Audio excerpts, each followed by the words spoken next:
Greetings, friends. Your cartoonist pal Stan here with a brand new episode of Random Encounters, the show where I use random encounter tables, like the kind you find in tabletop role playing games such as Dungeons and Dragons, and together with electronic dice rolls and input from you.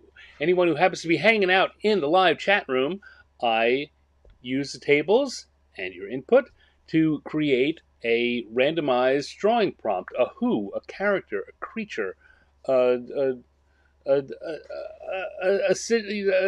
I don't know, a character or creature kind of covers it, and a what, a place, a thing, an activity, something. Smash them together, and then I draw that thing while you're watching for your entertainment and mine.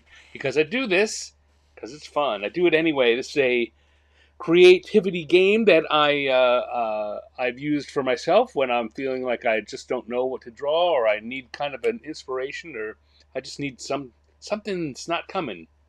I do this kind of thing, and now for the past couple of years, I've been doing it here on Thursday nights as a show for you all to enjoy. A who's who, even who's who, whom, whom is saying that? Tough to watch football and me. Well, you know what? I can't compete with the NFL. I understand that. And I'll always be here. You know what? There's no loss in watching me. There's no loss in watching me later, except that you can't uh, be and a part actively a part of the show. But there's no like great surprise. And football, if you miss a spoiler, you don't see what's happening. It could be crazy. So, Big Nate, if that's where you got to go, you have my approval on that. However, if you stick around, let's have some fun. Football Blood Bowl. Oh, Giants and Gnome. I used to play a little Blood Bowl. I've done a few Blood Bowl themed drawings in the past. I get you. I get you. Anyway, yeah, that's what we're doing. This, of course, I guess maybe of course is not what we're saying. This, it turns out, is our final show of the year. This is the final show of 2025 because next Thursday will be Christmas Day. And I will be having dinner. It's not a holiday that I personally celebrate. It's not in my religious wheelhouse, but it is secularly a thing I celebrate, and I have a lot of friends who celebrate both religiously and secularly. And we have a tradition of getting together for a big Christmas dinner. So I'll be doing that. That's what my next Thursday will be, so I won't be here. And then the following Thursday, it'll be January. It'll be the 1st of January. It'll be next year in 2 weeks. So this is it. This is the last one for the year. So I'm glad that those of you who showed up have. It's good to see you, and I hope we have some fun tonight. Let's do some drawing. Let's hop into it. I'm going to grab my iPad here. I do all my drawing on an iPad Pro with the app Procreate, and the Apple Pencil. I say that because people ask, what tools do you use? You can use anything you want, though. I encourage you to grab any drawing implement that you like. Grab a crayon, or a Sharpie, or a fine line pen, or a ballpoint pen, or a pencil, or a marker of any sort. Just get something, and a piece of paper of any. Get a notebook, your school notebook if you have one of those, something with lined paper, or a sketchbook if you have one, or some printer paper, or the back of an envelope. Doesn't matter. Doesn't matter at all. Just something, and do some drawing, because drawing is fun. So I say that's the whole lesson here. That's what we got going on, trying to promote drawing for fun. It's not if there are worse things to try and teach the world, right? All right, so I'm going to grab my iPad Pro and the pens, and I'm going to come over here, and we're going to get going. So I will click this button which button? I'll click this button here, and here we go. These are the encounter tables for this week's show, for this final show of the year. To clear some of those out if they don't get chosen tonight, because they're they're very hot.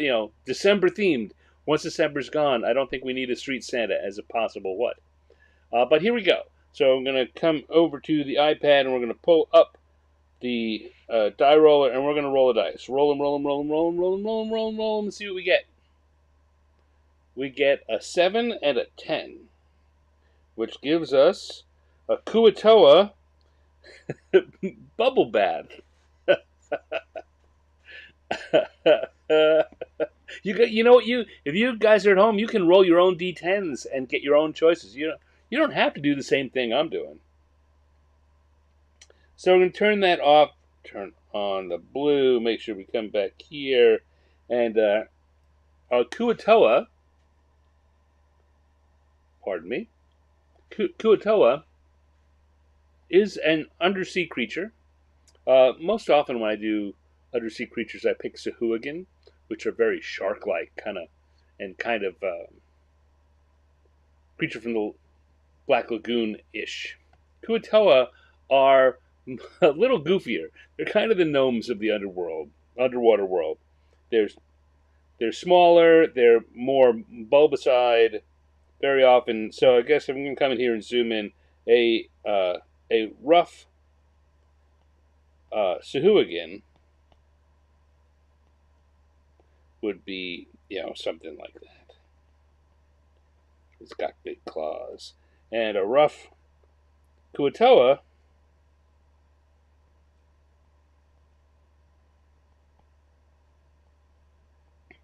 is more like that. The littler guy, more of a fishy face. So we're going with Kua-toa this time. So let's clear that out. Clear the layer. We're doing the Kua-toa bubble bath. It's funny to give him a bubble bath.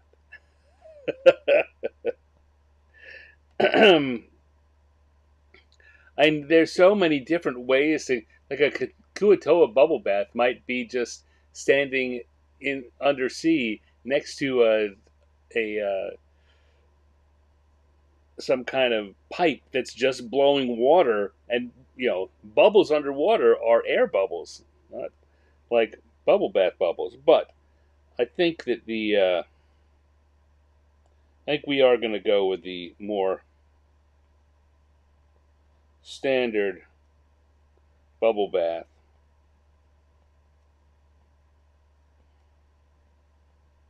Definition, which is also funny, right? We got a bubble bath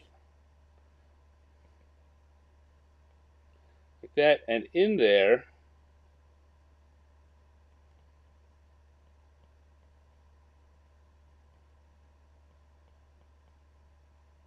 we've got our Kua-toa.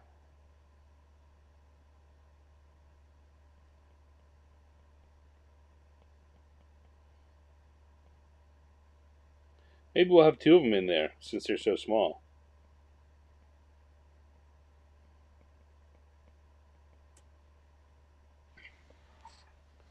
Hold on a second. My phone just buzzed. I just need to make sure that it's nothing that I need to pay attention to.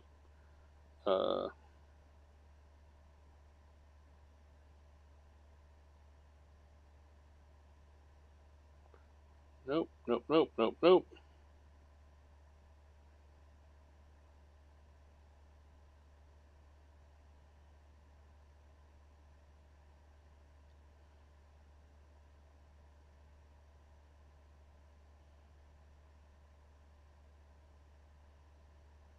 All right, that ought to take care of it. Good. Okay. So,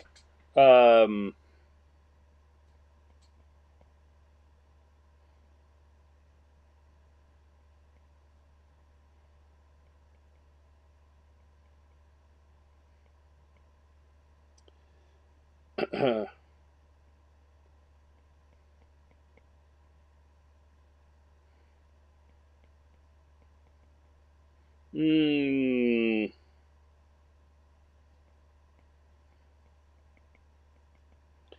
All right, so let's grab that, make it a little bigger on the page because they're going to take up the whole space.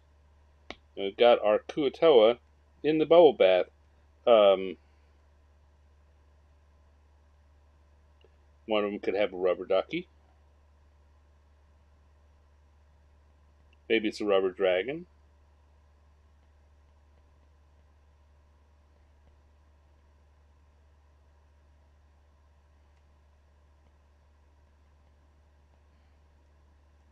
The other one's got like a loofah that they're now. It's hard to. I was gonna have them like doing a loofah and scratching their back, but it's too hard to communicate that in a single image without showing, without it being rotated enough around that I can show the loofah itself.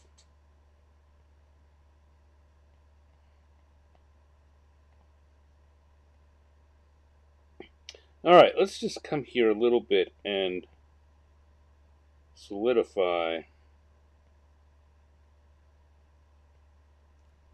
what the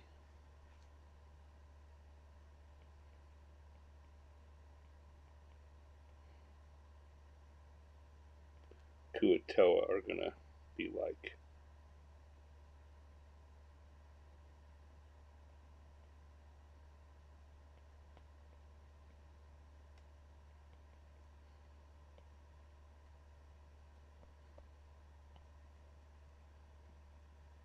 All right, I think that'll do it. So we'll come here to the lines layer and grab the pen.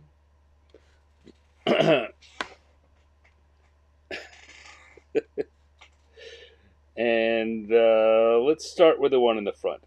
I started with the one in the back before. Let's, for the finished version, let's.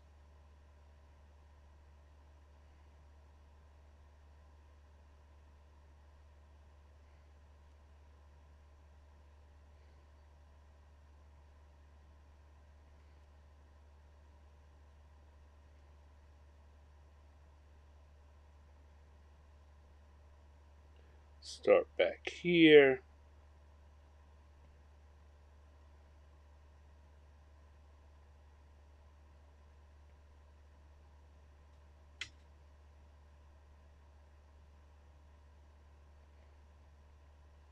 Gonna give him a little fin on top of the head.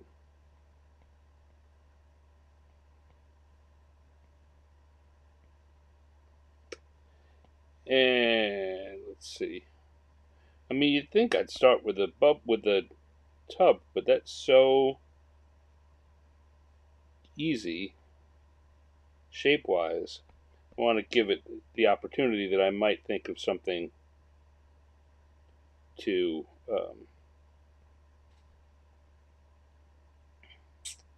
to improve it. All right, so now we've got our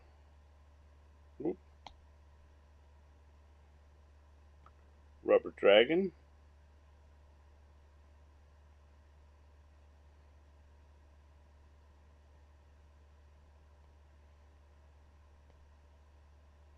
Squeaky, squeaky.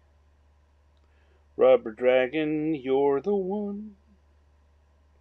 You make bad time lots of fun.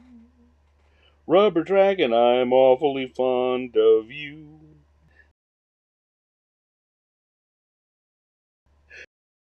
Just Michael.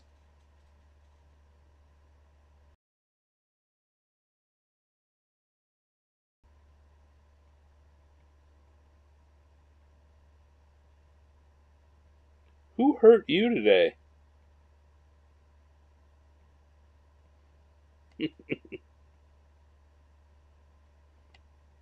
And of course, we got the shower cap. Maybe with a like a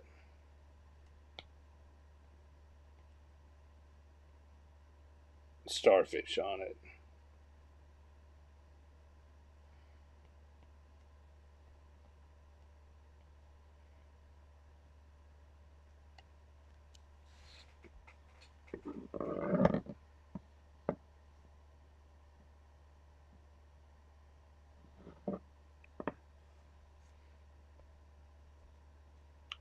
And this is, I mean, this is coming together pretty quickly.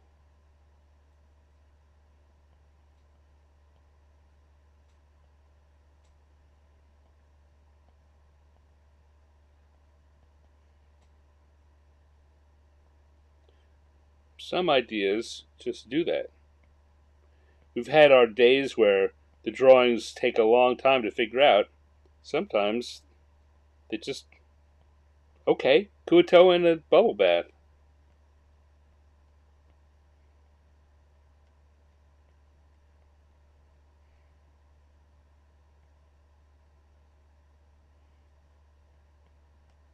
Kua-toa in a bubble bath. I, I, my question said, I cut out after my question. You say the bathtub is a mimic. I said, what? That's so cruel. Who hurt you today? So it wasn't a serious question. Unless someone did hurt you, in which case, tell me. Tell me, I'll do what I can about it. Hello, Joseph Wolf. Thank you for joining. In case you can't tell, we've got some Kua-toa in a bubble bath. That's our first drawing of the day.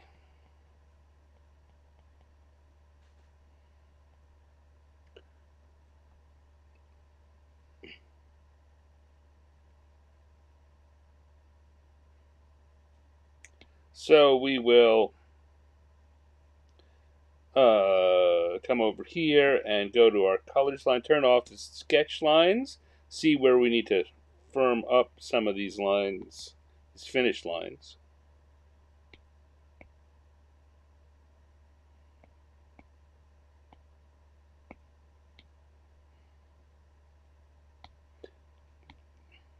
Come on, you can't firm it up with an eraser.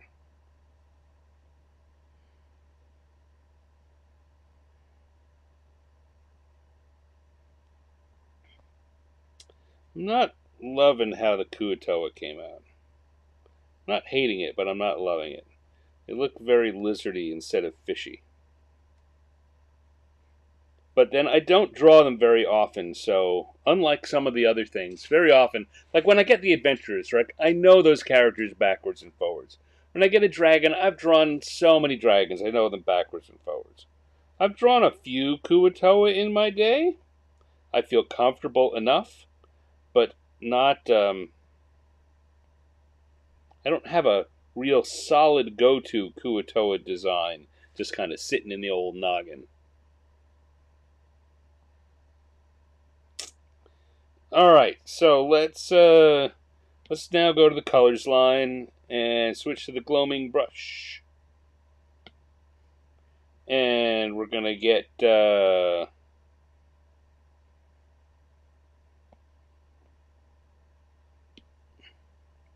maybe a fishy green color.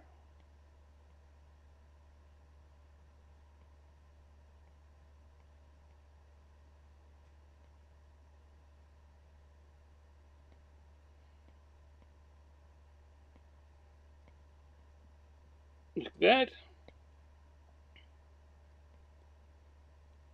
You want to go for a darker color for their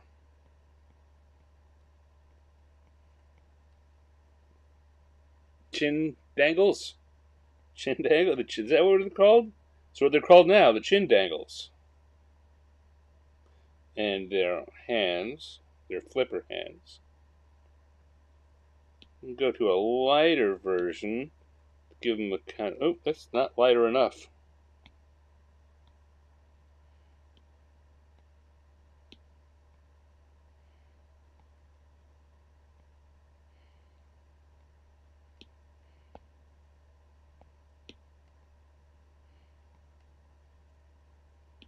Maybe another, give them some spots. Just something to break this up a little.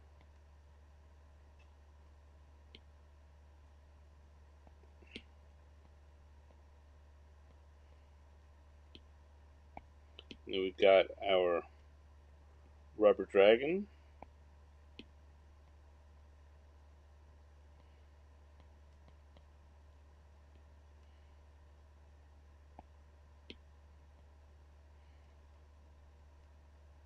Squeaky, squeaky. Let's see, maybe a blue bathing cap.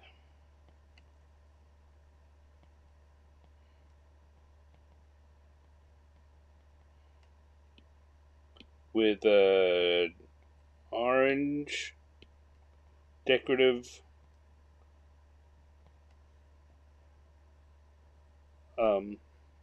starfish. Though what I want to do is, very often you see me doing the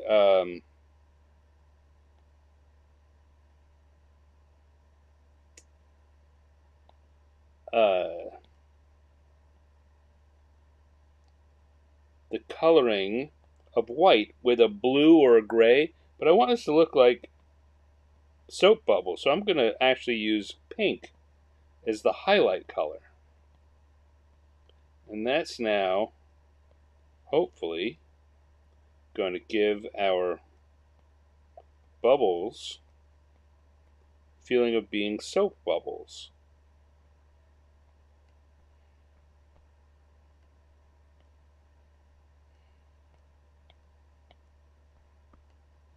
And then we can come into the bathtub and go with a blue accent color there and make it feel like it's porcelain.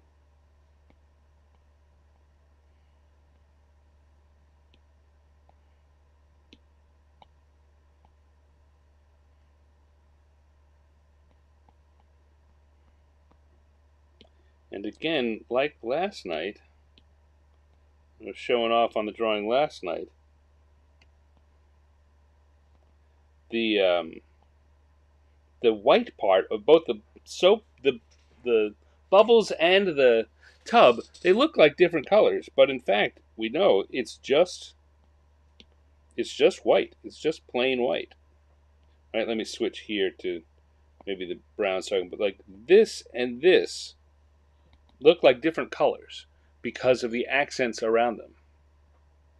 That's just how it works. It works in your brain. And that's what all this drawing thing is taking advantage of. Making your brain do what I want it to.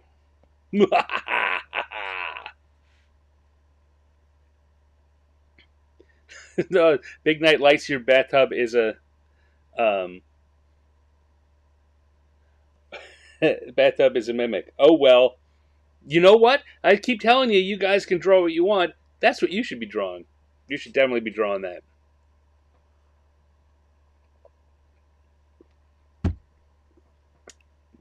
But if it comes around again another time, maybe I'll do a bathtub as a mimic drawing too.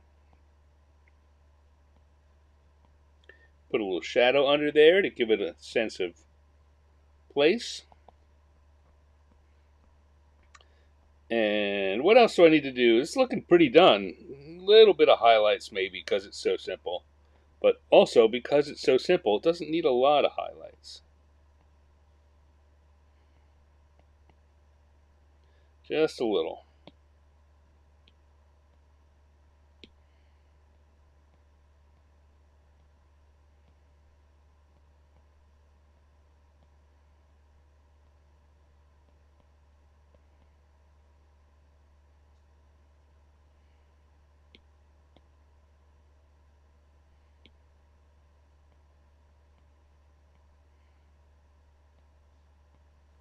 Just a little here, a little there.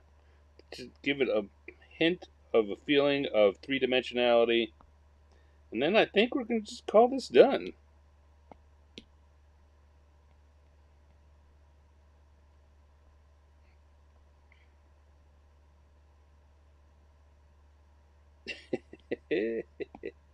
I'm still laughing at the rubber dragon.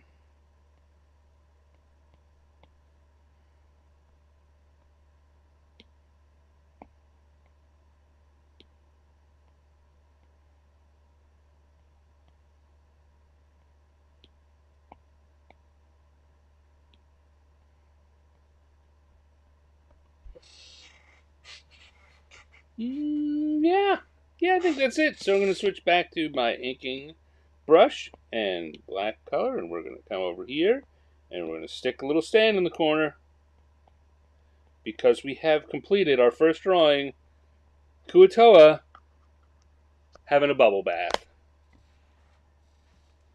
Be-doop boop, be-doop boop. Dun dun dun.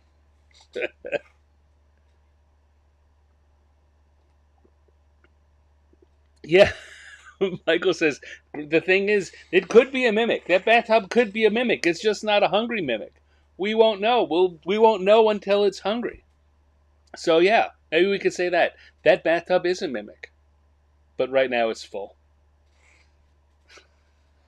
I had a friend, my friend Ed Stark, who works at ZeniMax, working on Elder Scrolls Online these days, but we work together at TSR and Wizards and West End Games.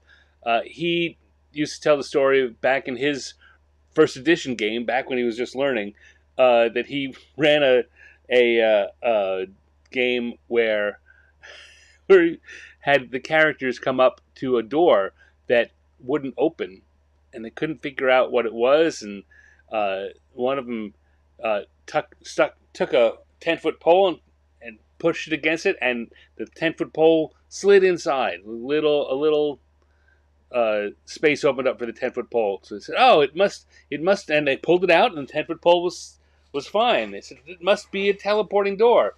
So one of them lines up and takes a run and jumps at the door, and bloop, goes right through the door. And so they said, "Great, okay." So the next one lines up, runs straight through the door. Third one goes and lines up, runs and bounces off the door. They can't figure out what happened. It runs again. Maybe he's too big, so they take a small, like a halfling, throw him against the door, it bounces off the door. And they can't figure it out, and they spend apparently 10 or 15 minutes trying to puzzle this out until finally he takes pity on them, or they make an intelligence check or something, and he says, "The mimic's full now. Come back later."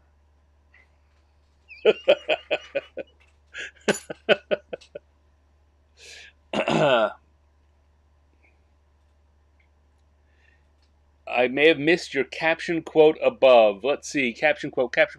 Rolling up. Training your pet mimic to gargle was such a great idea, honey. All right, there you go. There you go. You got it. Well done. Well done, you. All right. Ay, ay, ay. Have another sip of my drink here. And I feel like maybe the eyes should be yellow. Nah, I'm not gonna. Just leave it. I'll leave it like this. Sometimes I try and get too fancy for my own damn good. Okay, so we'll turn off group 1, turn on group 2, turn back on the encounter tables. Ooh. Slap myself to stay awake.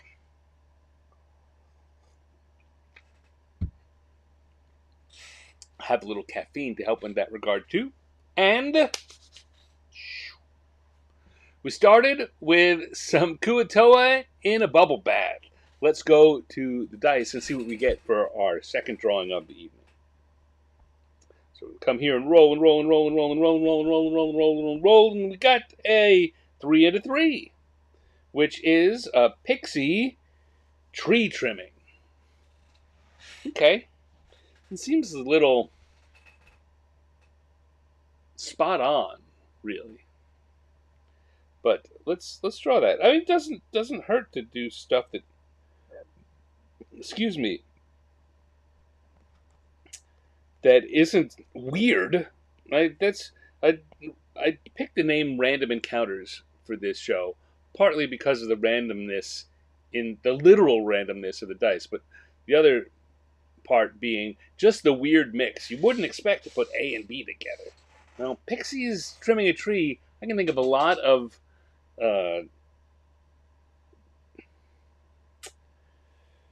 Disney-style cartoons that have had that. So let's just start with a tree.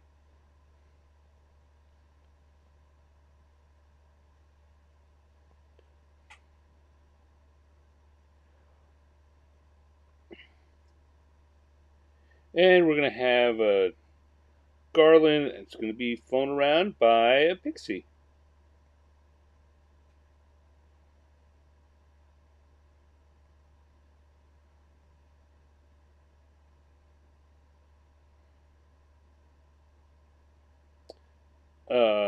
Let's say they would have started at the top, because when you're a pixie, you start at the top, and then gravity does a lot of the work for you.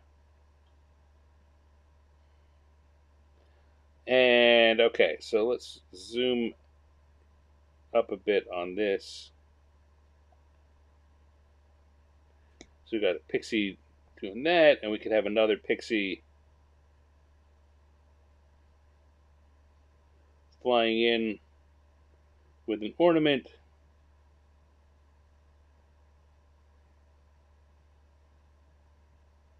Trying to figure out where that ornament should go. Maybe make it a little smaller so we can get over towards the top of the tree in there. And then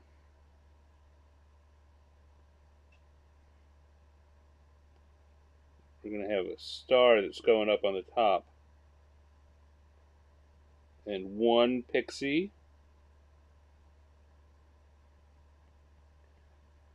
Two pixies.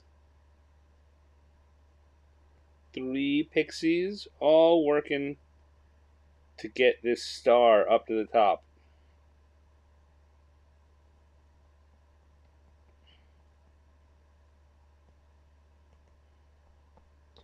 And then, let's see, we'll have another one just sticking their head out of there and waving high.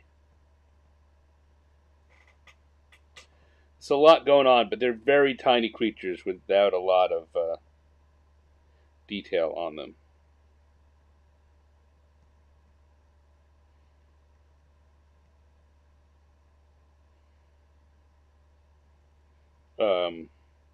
We'd have one down here taking a nap.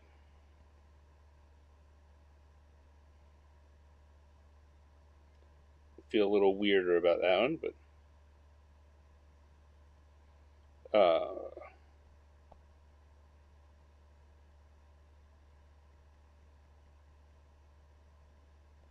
one of them supervising here. Pixie's yelling, "Would you like help?" She like help on the shelf.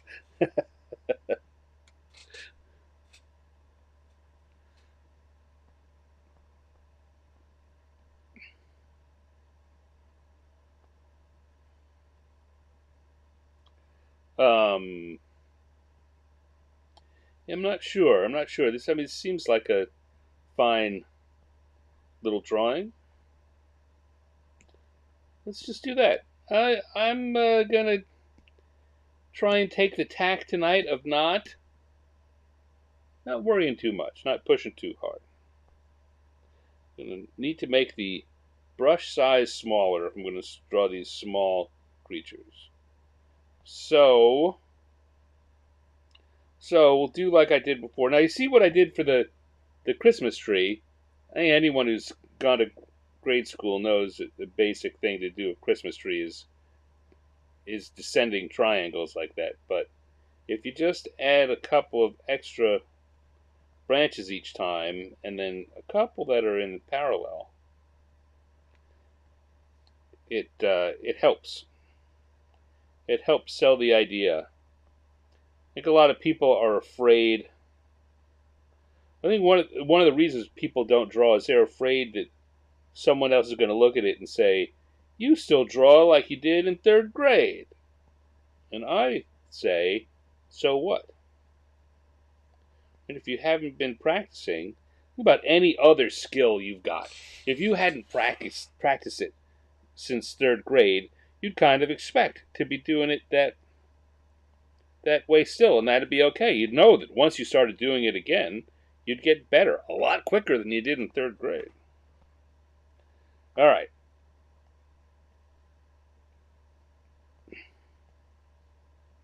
I'm not sure about this under the tree, Pixie. That may go before all is said and done. But here, because I'm doing this digitally, I can erase that part of the tree.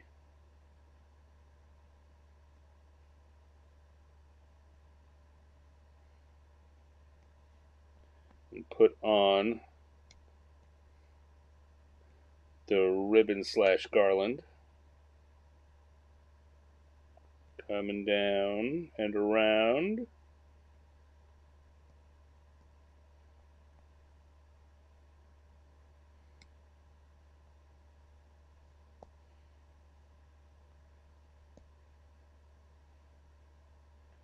Same thing over here. Just gonna keep giving that very similar to the kind of loose wavy designs I use when I'm quickly drawing trees.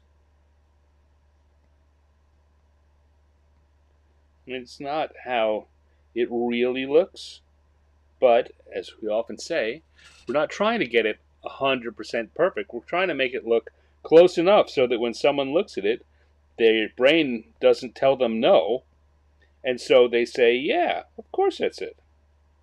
If they know what you're trying to do, then it's a successful drawing. I often say that when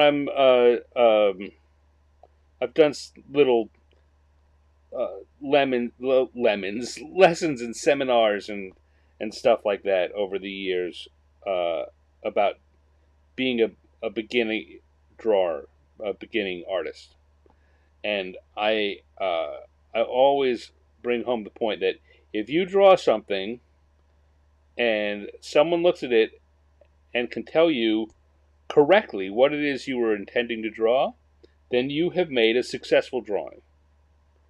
Now, you may have had something different in your head. You may want to draw it better or different somehow. But you should take the win to begin with. If you can draw something and people look at it and know what it is that you were trying to draw, you, my friend, have done a successful drawing. And good on you.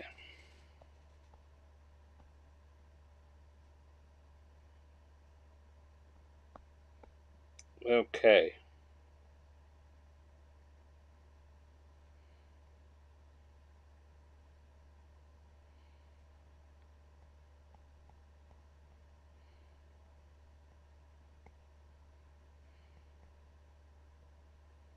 Here we go. Now, question on my head, in my mind right now, is: do I make the pixies, give them like human faces?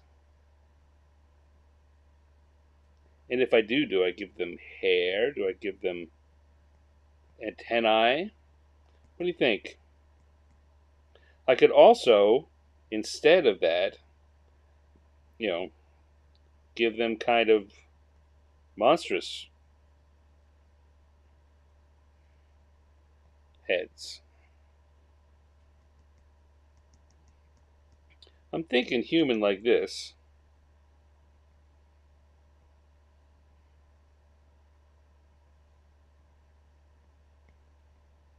And then I'm giving them butterfly-ish wings.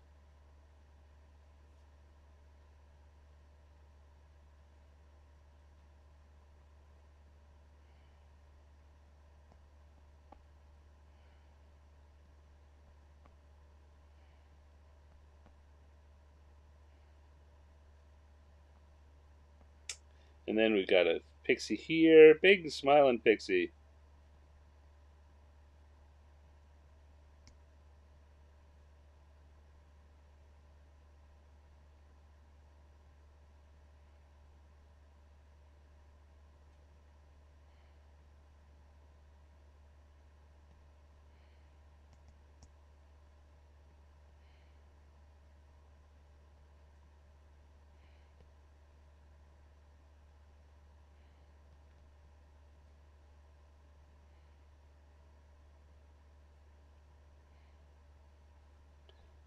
Just hanging out in the tree.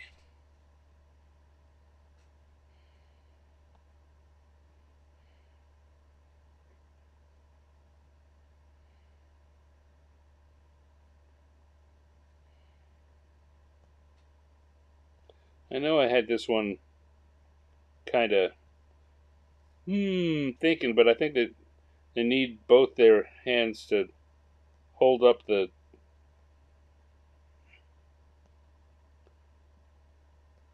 ornament.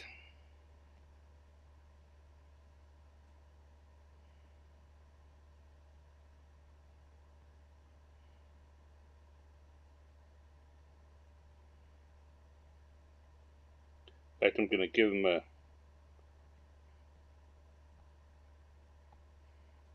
I don't know, that's the same gag as I got going up top. We want a different... This one's just going to be happy.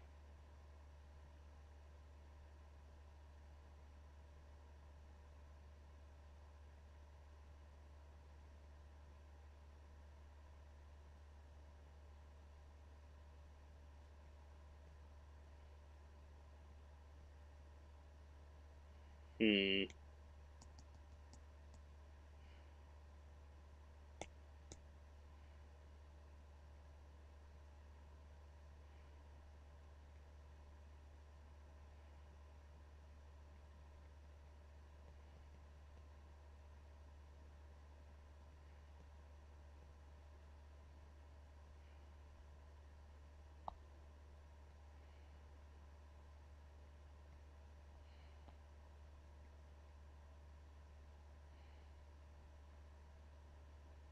Okay, looking good here.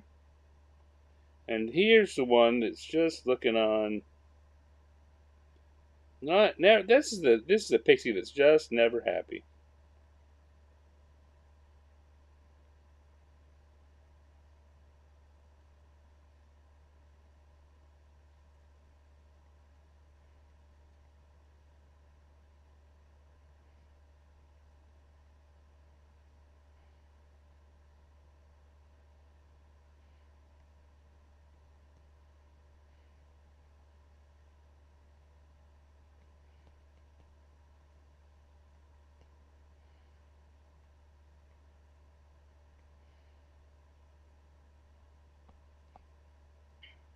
In fact, I think this other arm is going to be pointing. Put it up there. Get a little closer so I can erase that correctly.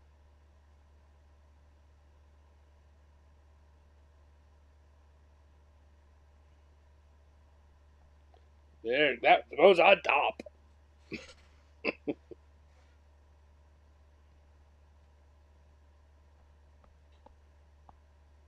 And then we've got the poor trio over here who are trying to lug the topper up to the top of the tree.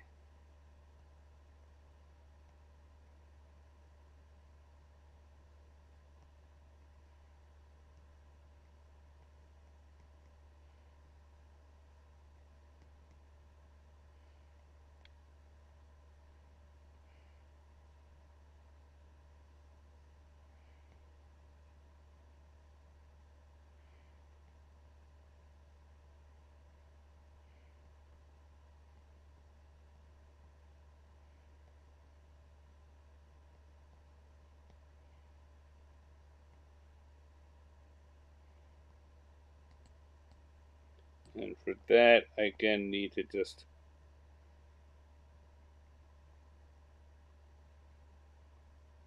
this is kind of a little mini lesson on how to get a face across in as few lines as possible. So you don't have to go through all that other crazy stuff. I've got each one of these characters looks like a different pixie, but I haven't put a lot of effort and detail into any of them. Well, effort maybe it's the wrong thing to say, but I certainly haven't put a lot of detail into any of them. I've gone with some very basic designs, and that's the kind of thing that, yes, this is the kind of thing that you do have to practice, but it's not as hard as you might think.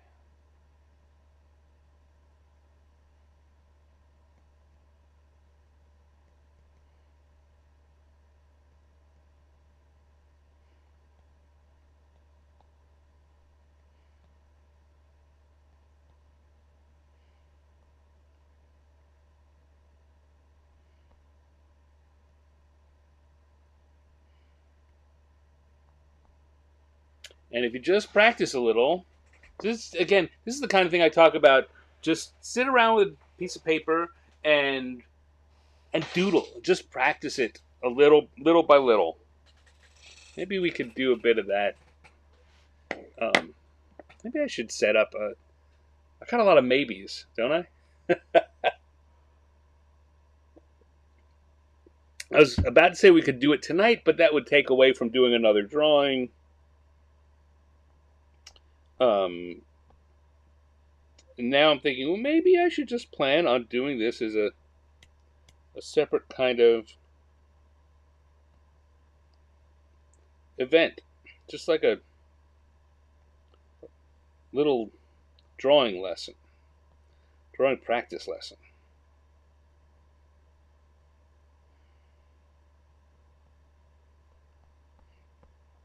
And now we got our one down at the bottom. And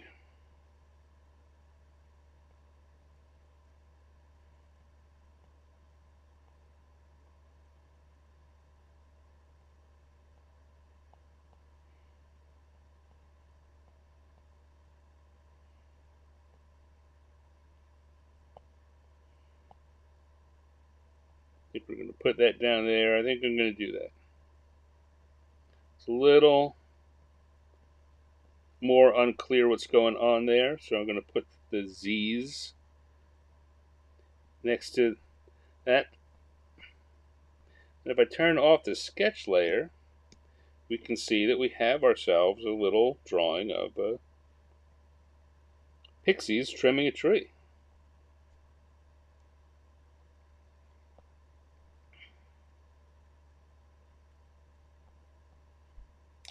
But yeah, I mean, what I'm saying is, if you just sit around with a piece of paper,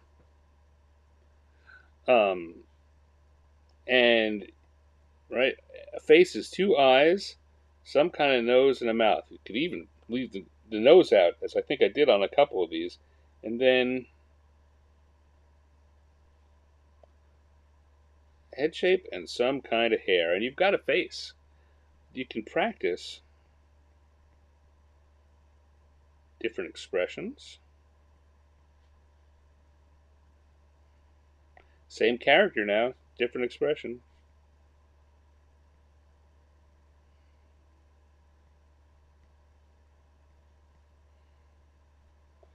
Just do that. Do a page full of those and practice trying to get different expressions. Think about what it is in a cartoon that makes a character look surprised. Or take pictures. Look at photos of people with different expressions on their face and try and pare them down to their simplest set of lines. What is it? How big are the eyes? Where are they located? What's the mouth? Move it up and down. Play around with it. And fill a page full of those. It feels, I mean, like I say, it's kind of fun. You wind up, after a while, one of them, kind of like happens when we're talking here, you look at it and you think, oh, I know what that one's saying. And so you write it in there. And then guess what you've got? You've got a cartoon.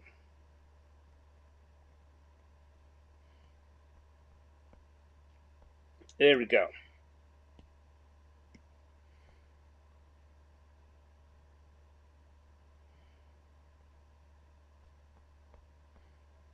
We've got ourselves a tree that pixies are trimming.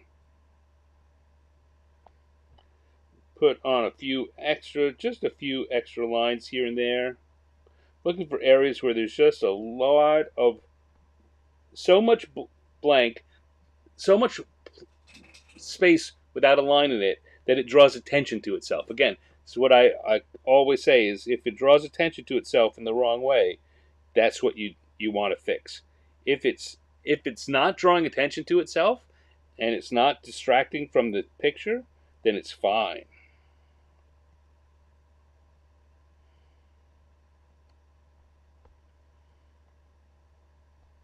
Okay.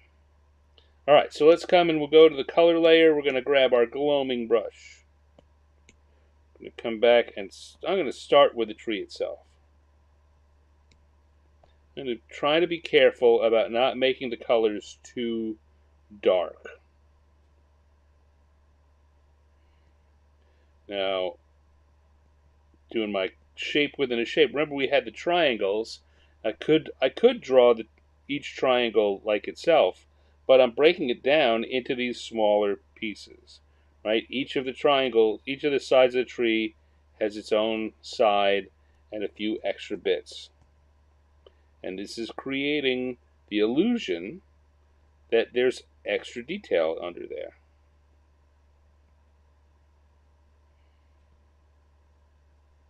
Each of these is a shape unto itself within the larger shape.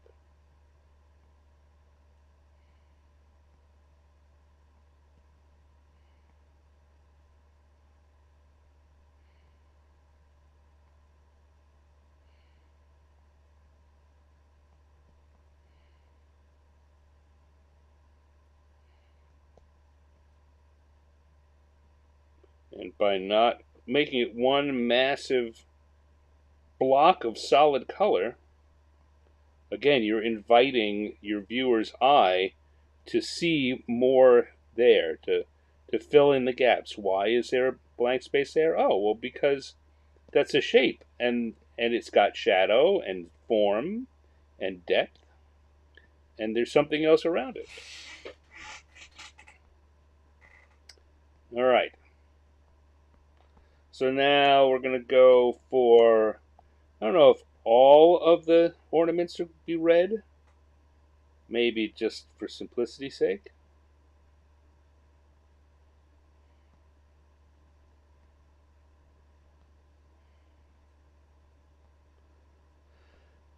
And we're going to use a light blue, a light blue for the garland.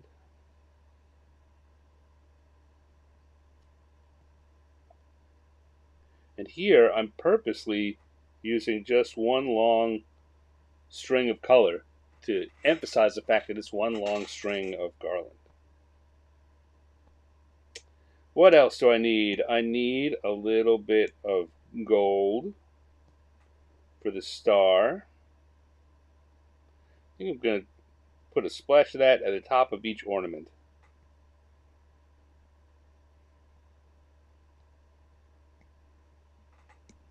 I'm going to grab the tree color again because I'm noticing a couple of areas where it would be helpful to emphasize that the color goes all the way out there.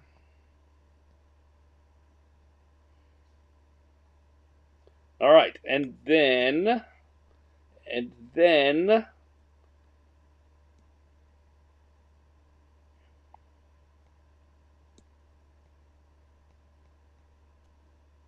I guess we need to do our pixies.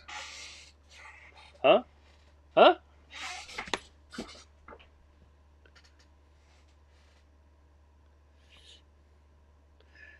Hello, Lamasu Rex. Welcome. We are doing pixies.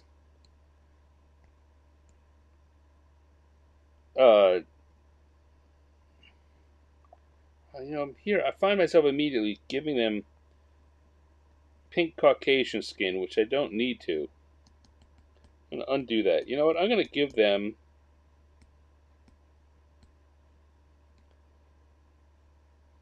a couple of just different colors. And one of them is actually going to be pink.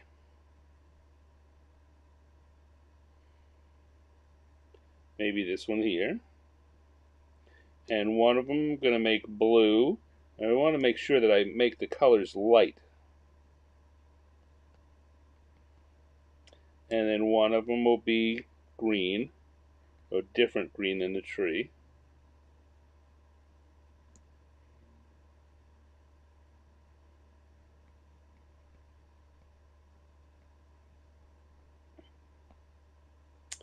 And then we had a pink, but let's go for a light red for our boss Pixie. And then let's reuse those colors. We'll come back, we'll do pink here and blue here and the red here.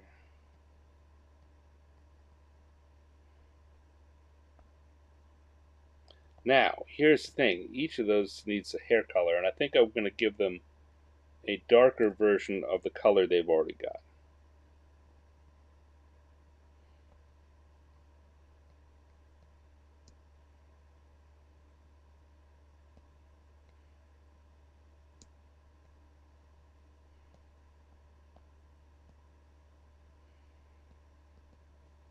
Like so. Oops. Once again, spam call in the middle of the show. I gotta figure out how to make my iPad not respond. And the problem is, I know how to turn it off entirely. Just gotta remember to toggle it off.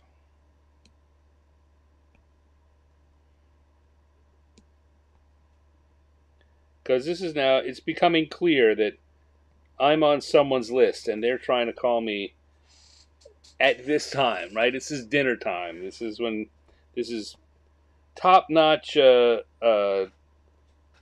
telemarketer time.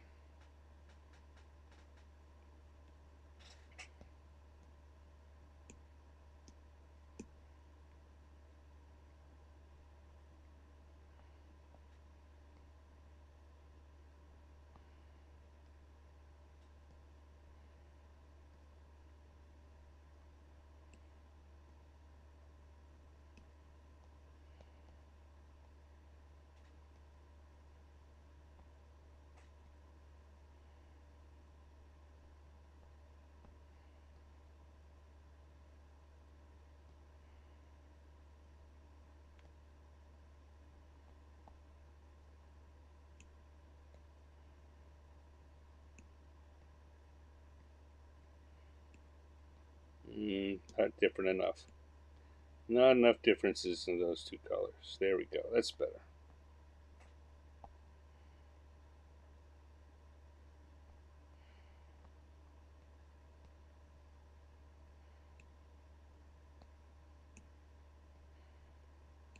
And this guy down here, I'm going to give standard Caucasian flesh color to. Who? The one that's lying asleep under the tree. Alright, so that's looking good. Now, what do I want to do? Well, I think I want to come for a light yellow for the... I'm going to give them all the same color. Should I give them all the same? No, I should give them a few different colors for their wings. Well, you know what? I definitely want to give her... She was already very blue. So I'm thinking about the next color I'm going to use is a blue.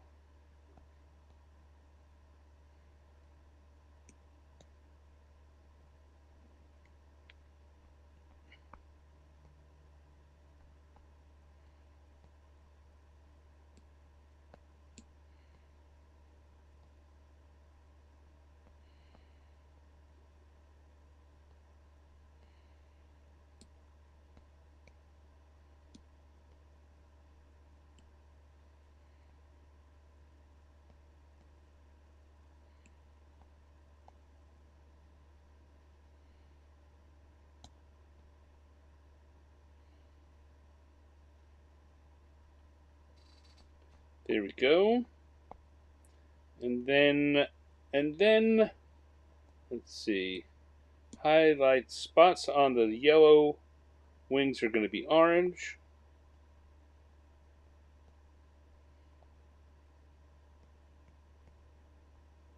Spots on the blue wings are going to be dark blue.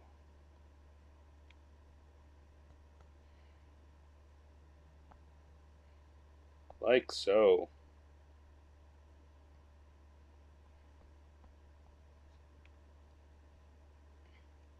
And then what do I want to do? I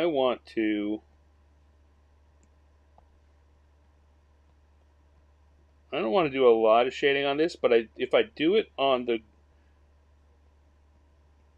ornaments, it's going to pay real dividends when it comes to making everything feel just a little extra three-dimensional.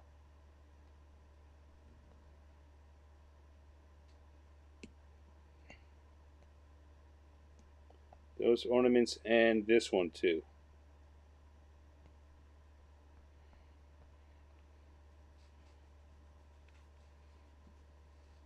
Maybe the tree, a little bit on the tree. Don't want to go too crazy here, but a little bit.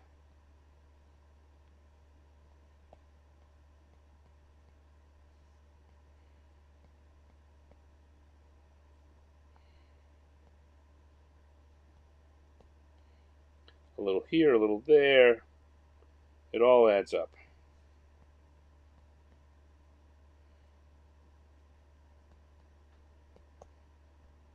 There we go.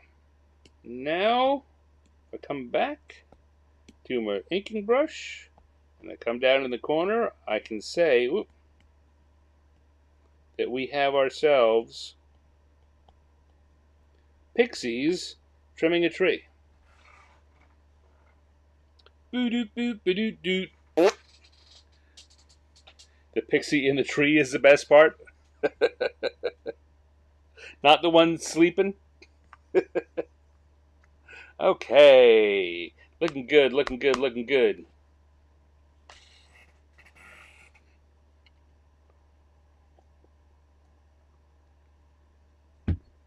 Ah. Pixies trimming a tree. Yeah. Pretty as a picture. All right. Wow. Oh, stretchy, stretchy, stretchy. Yeah, last show of the year, huh? Pretty crazy. I'm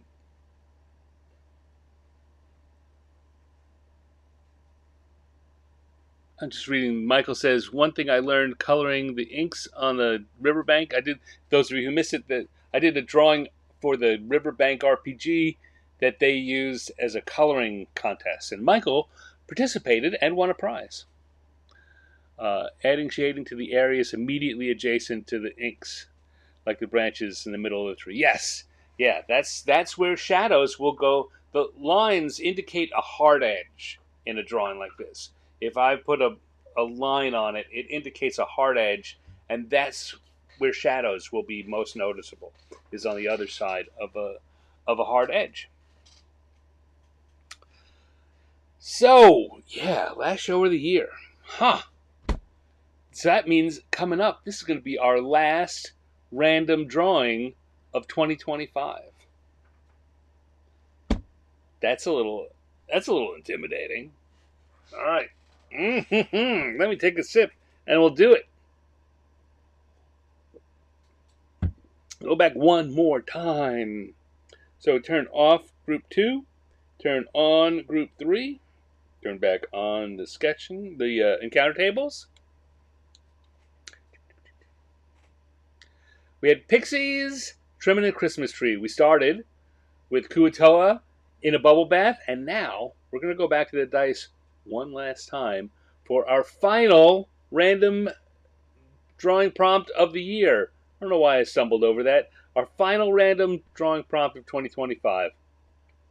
So let's go and see what the dice give us. I'm going to roll it, roll it, roll it, roll it, roll it, roll it, roll it, roll it, roll it, roll it, and stop. We've got, that was a 9 and a 10, but we know we had a 10. So we had 8 and a 3, 9, and an 8 are Myconid and Roper. So I'll give you guys a voice in there. And 3, 3 is trimming a tree. So we've got 9 and 8. So we got let's just go with 9 and 8.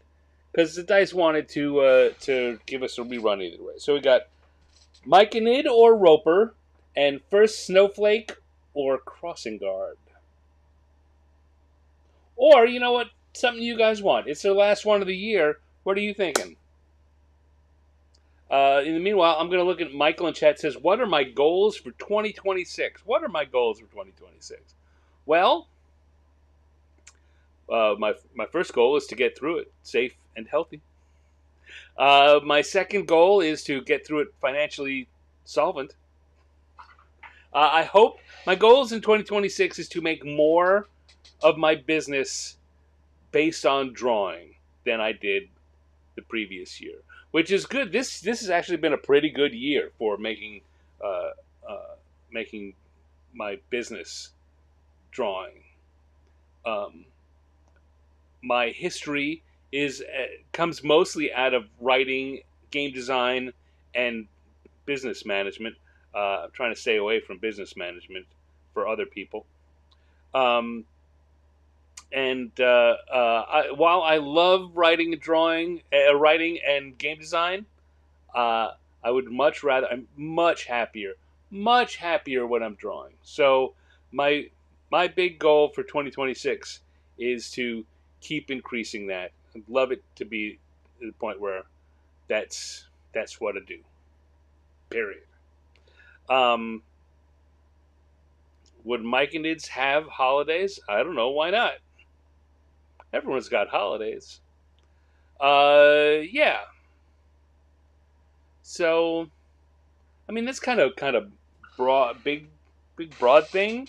There's several projects I'd like to see me get done, but I'm not right now. I'm not so specifically looking at that. I don't, kind of.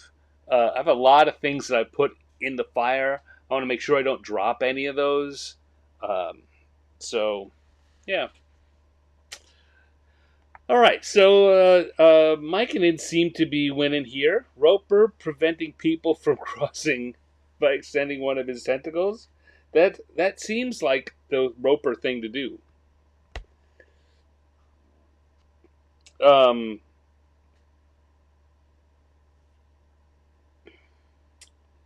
I don't know. You have an idea for a Bullywug celebration? You know what, Lamasu Rex? I think you should draw it. Okay, so let's turn off the encounter tables and come back here. And I'm still not sure exactly what I'm drawing, but let's. I could draw the Roper with a cross guard. I'm liking that first Snowflake came out. Uh, so let's see. Come in here and we have a.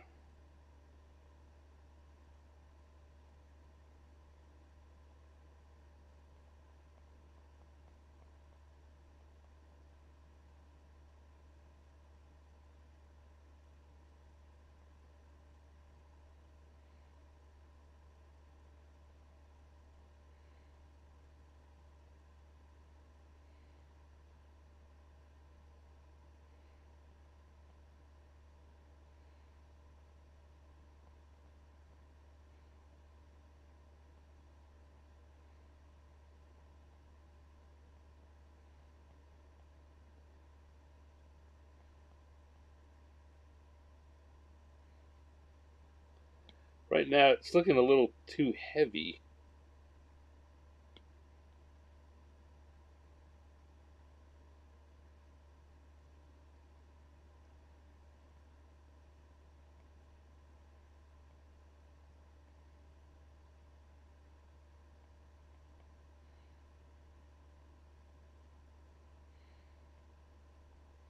If I take this and blow it up here.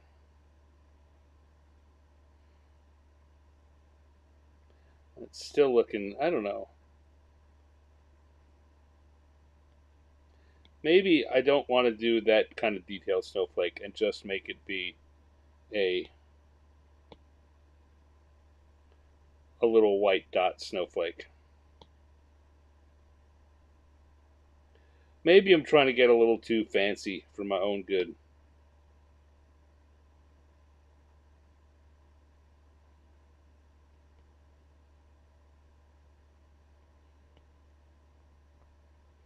And then we could have another, maybe smaller Myconid here, looking up.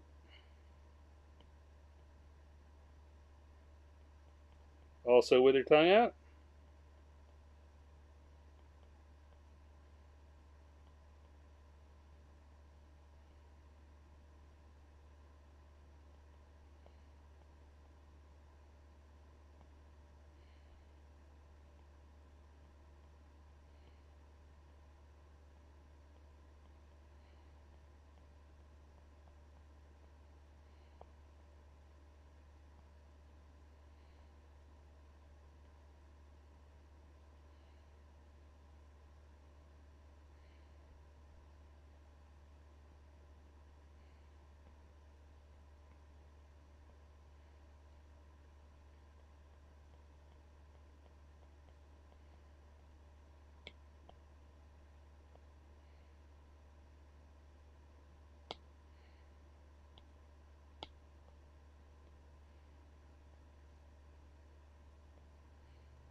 I think love the Myconids because they're perfectly strange allies.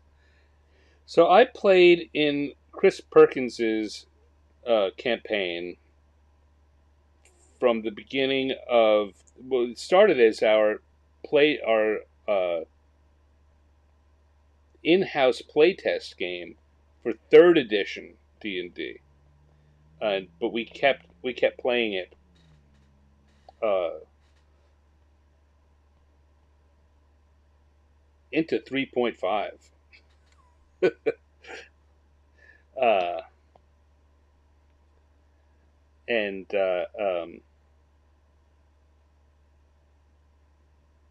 he had. So first of all, Chris Perkins, absolutely the best DM I have ever gamed with, bar none. And I played with a lot of really great DMs. Um, Chris Perkins, absolutely the best, and uh, he he had some great voices. He wasn't a really big kind of funny voice guy, but he definitely had voices for the characters, so you could recognize him just by what he was saying, how he was saying it. And some of them were funny voices, and he had, like, for example, in that game, Drow always spoke with snooty French accents. Um, but his Myconid voice was so good. Boy, if I didn't already love Myconids, I was happy anytime our adventures would take us back to the Myconid kingdom. Because it meant we got to hear Chris make that voice again.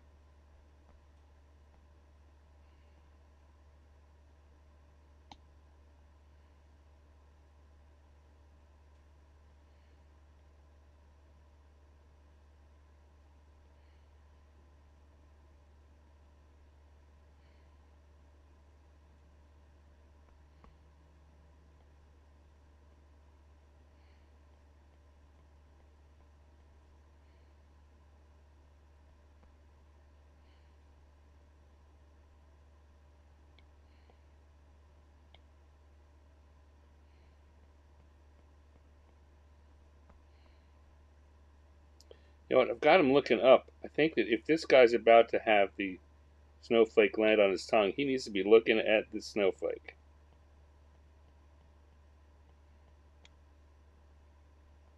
This again, the kind of things that you catch as you draw more often, right? It made sense at first that he would be looking up, right? We're looking at snowflakes falling. He's looking up. But no, the snowflake is about to land on his tongue. He's looking at the snowflake.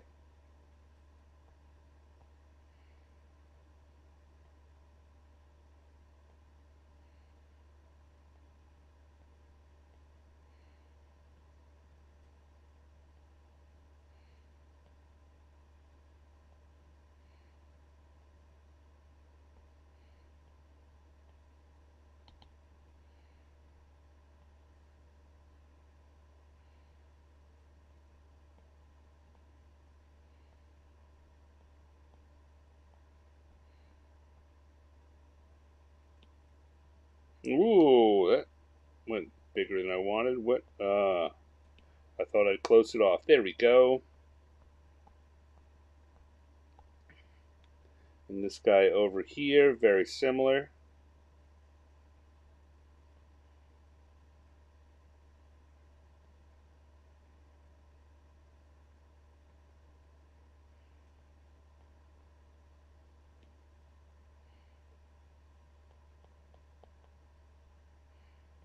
He's looking up because he hasn't got one yet.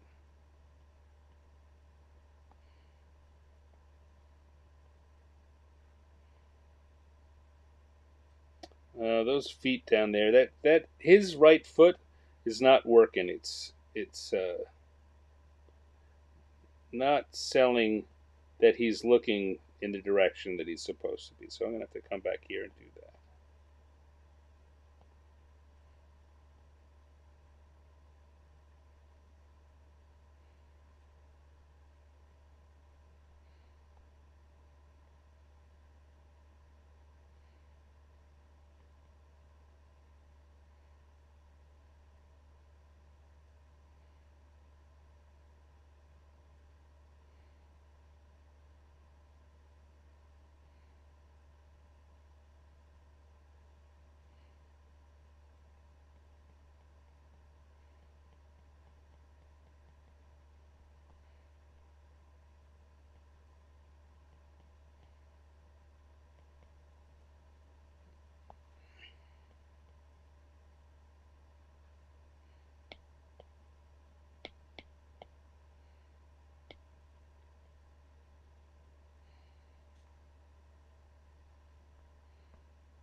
And I'll tell you what I'm going to do, though. Rather than draw the snowflakes in here with the black line, I'm going to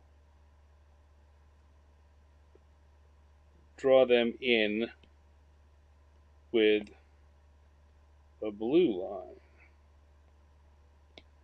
That's going to help to make them seem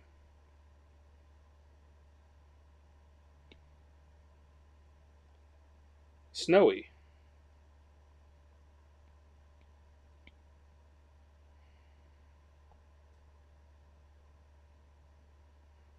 Is that a good enough blue? I think maybe a lighter blue.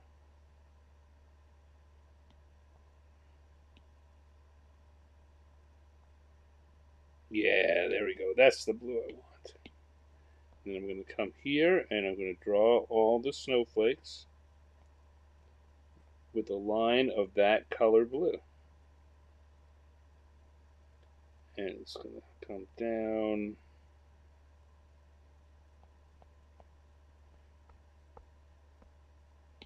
Turn off the lines, and that's what it looks like. Oh, look at that. First snow of the year.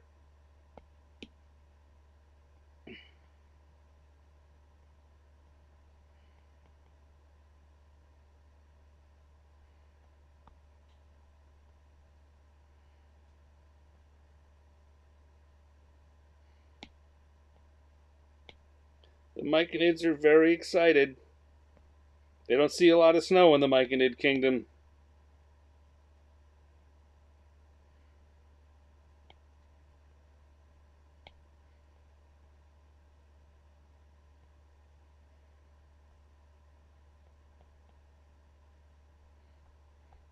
Okay. Now, I'm going to make the Myconid's bodies mostly white. So all I'm going to do here for the coloring is I'm not even going to draw, I'm just going to highlight it. Go with the shadows, and just the way Michael was saying, find some of the lines and put a little shade on the opposite side of it.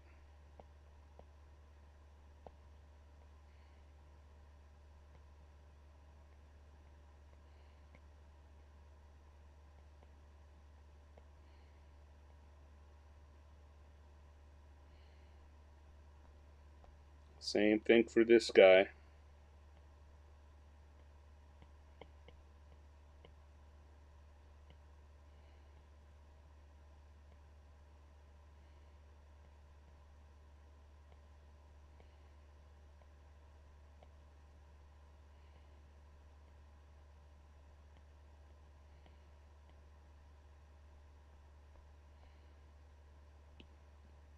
And then I will take a light blue and add it to the eye just a little bit. Again, to make sure that it doesn't seem like it's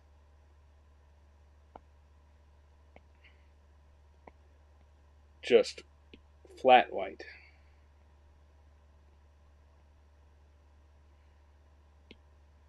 I'm going to give them purplish tongues, which over the years you may have realized is kind of a theme for me in these monsters. I like to give them purple tongue. And, oh, hold on.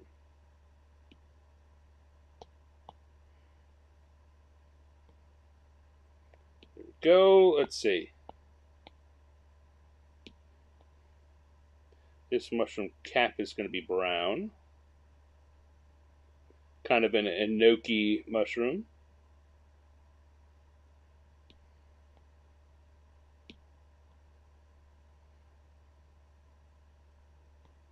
Like so.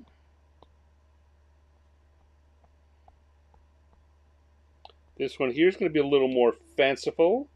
Maybe red?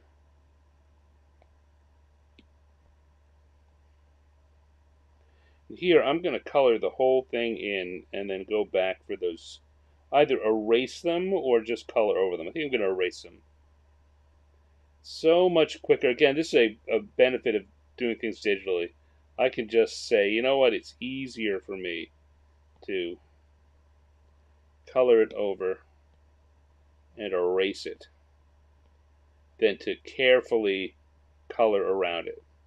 If I'm doing a physical media piece, I can't do that so easily. I've got to be careful. I've got to take the time to only color where I want it to go.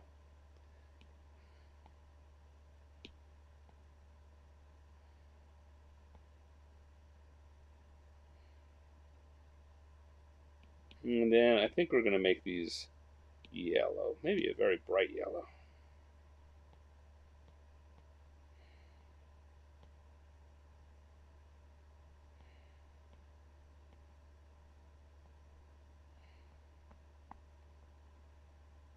And then we're going to come back with that blue and add a little dot of color, a little lighter blue inside the snowflakes.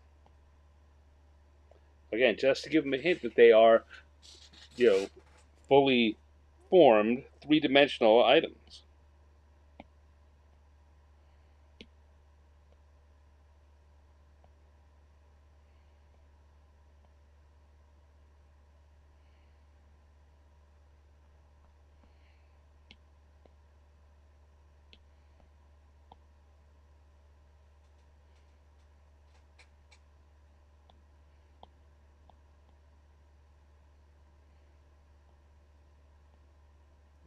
Go. They seem like they're having a good time there. I know I am.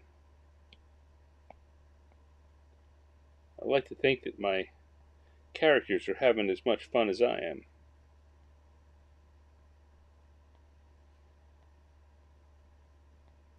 Now here's a weird thing I'm doing here, because these dots on the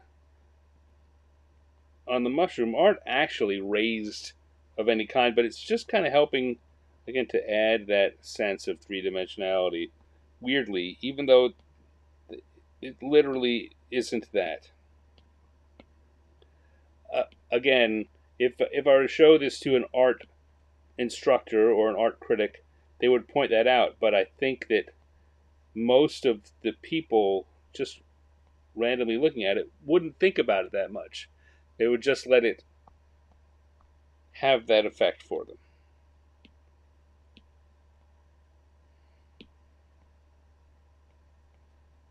A little darker than that.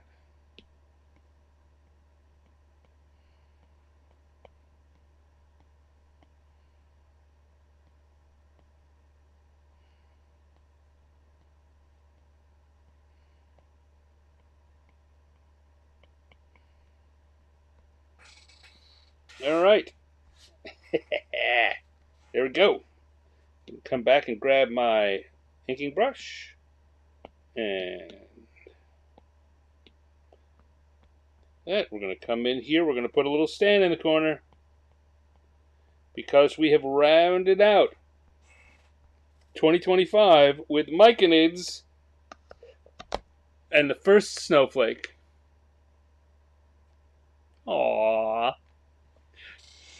Wishing you a happy Christmas.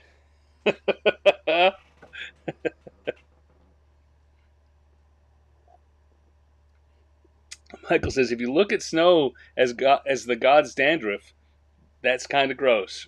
You know, you're right. So I'm not going to think about it that way. I'm going to try and get that thought out of my head. But thank you, Michael. I don't think I ever will. You know what? I give Chris Andrew kind of booze, playful booze. I'm giving you a playful boo for that, Michael. I'm never going to get the God's dandruff out of my head. Ugh. It's going to live there rent-free forevermore. Okay. I'm looking at this and I'm thinking about ways to improve it. I don't want to improve it. It's just a quick drawing and it's good like it is. What I was thinking is to put a darker background, like a nighttime-ish background, so that the snowflakes would pop a little more. Always thinking. Not always to my own benefit, but always thinking. All right. Let us take a big sigh. And then I'll do an outro. Welcome to the Boo Club. Chris is here. Chris is already here. He's welcome to the Boo Club. Congratulations.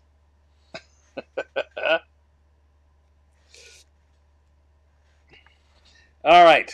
So let me. What do I want to do? I want to take another sip, and then we'll do an outro, and we'll close it out for the year.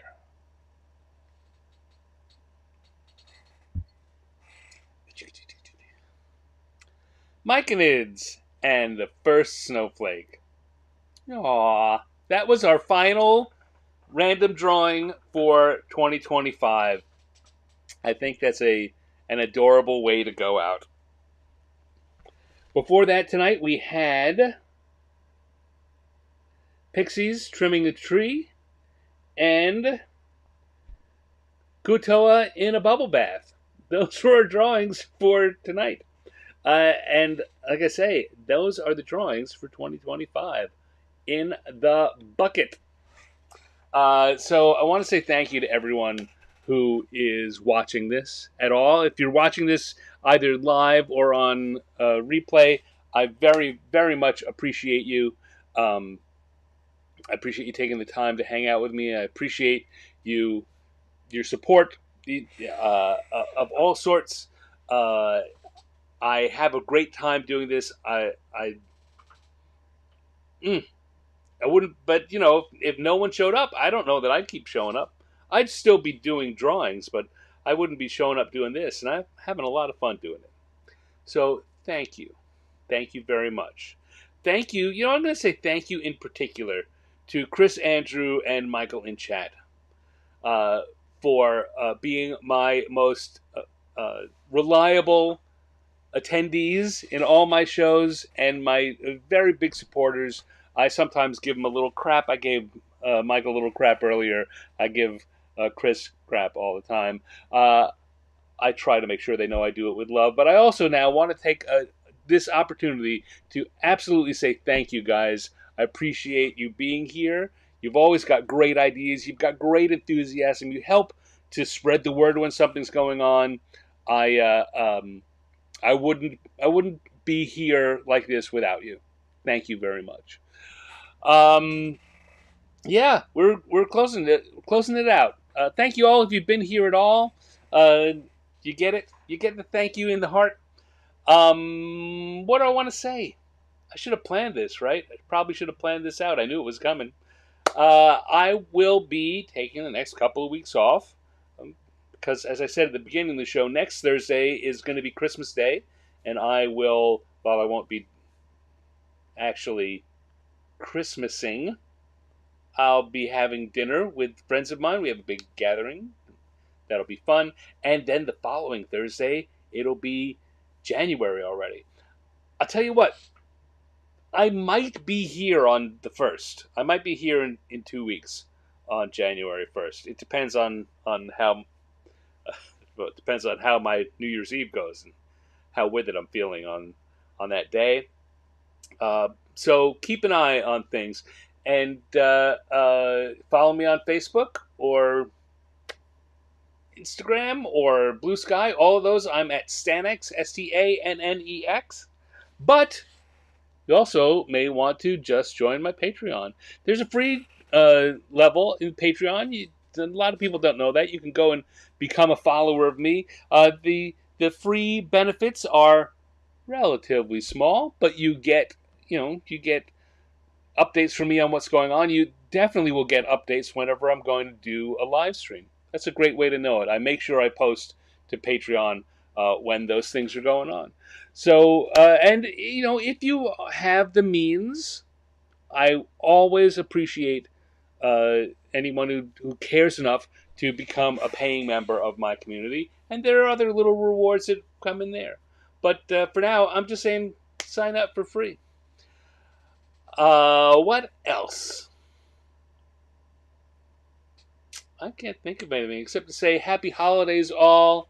Happy holidays to you. Have a happy Christmas, Hanukkah, if you're in the middle of celebrating Hanukkah, Kwanzaa, if that's what you celebrate. Whatever it is, whatever holidays you're celebrating, enjoy them. I hope they go well. And Happy New Year. If I were to pick one that I celebrated, it would be New Year. I like New Year celebrations. I found them to. I found I really enjoyed that angle of celebration when I was living abroad, and it's something. It's not particular. We're all having a new year, and we all want the next one to be a little better than the one before.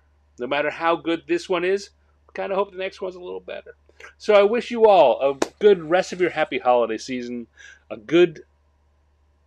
Wow. That was not a very good sentence, really. I wish you all a good holiday season. Much joy, much love. I wish you a very happy new year for New Year's Eve, and hope that 2026 is going to be terrific for all of you. Hope you come back here. I plan to be here most Thursdays in 2026. I already know that in January there's at least one or two that I'm not going to be able to be here, so I can't say all of them. But I'm going to be here as often as I can on a Thursday evening doing improv cartooning, hopefully with you. Until then, take care, everyone. I'll see you real soon. Bye.